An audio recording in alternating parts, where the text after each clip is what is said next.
6.5 days. It is only when the 6.5 days are exhausted before demurrage will start running. Ideally, if there had been no rain, no stoppage due to broken down gears or anything, the 6 days will be the exact time the charterer had to load or discharge, as the case may be. But if there are any stoppages, the length of stoppages will be added onto the length of days that was agreed between them. If the 6 days had been utilized without any stoppages, then after the 6 days, any extra time goes into demurrage. And once you go on demurrage, if there are any stoppages, you don't count it. So they use the term once on demurrage, always on demurrage.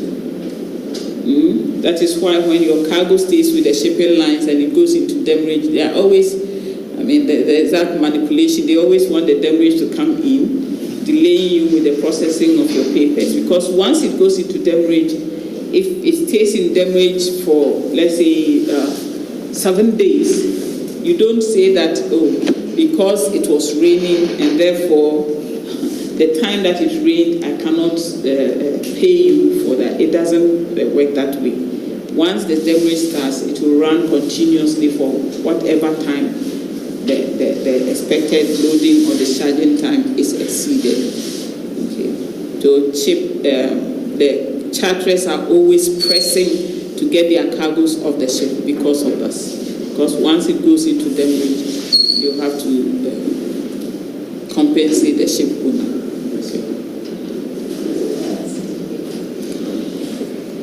So we say that the late time exceptions do not interrupt the running of demurrage, and therefore the expression once on demurrage, always on demurrage. Yes. So earlier you were saying that some vessels can spend about a month, 2 months in ports. So if they spend that amount of time in ports, would let's say it's a general cargo vessel, and they know that they will spend some amount of time, how long would they calculate the demurrage for? With general cargo ships, we don't have the demurrage. It's in chartering.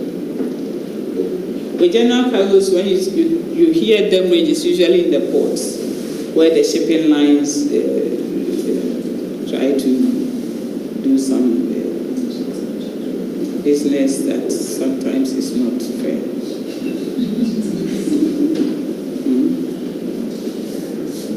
It's true. So that means that with general cargo vessels, they can spend as much time. Yeah, and it wouldn't be in demurrage. But it will be to the disadvantage of the ship owner, so they also don't want you to. Because once you are in the port, you are paying port dues. Okay, and also the berth that you are occupying. So it will not be in your interest to delay the working of the ship.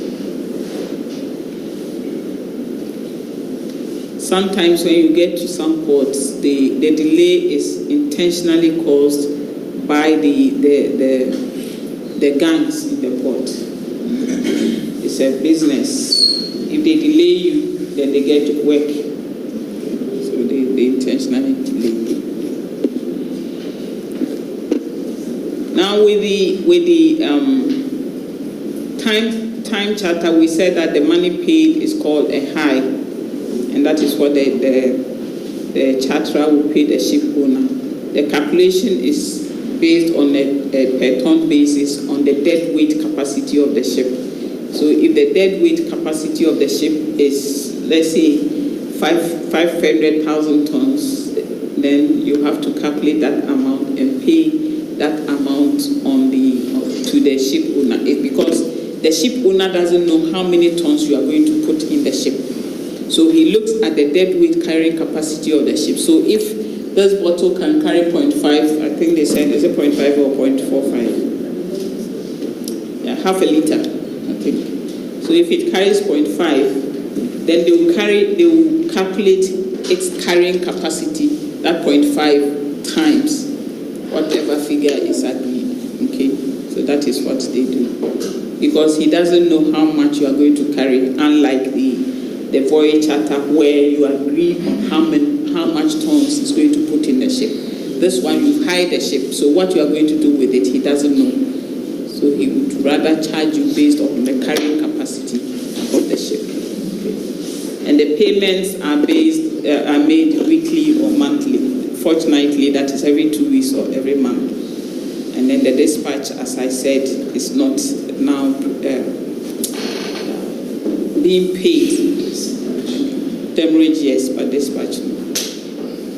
Then the timesheets we talked about the last time is the document which gives which is made from the statement of facts, and it is the document that would show the amount of lay time used in the loading or discharging of the cargo.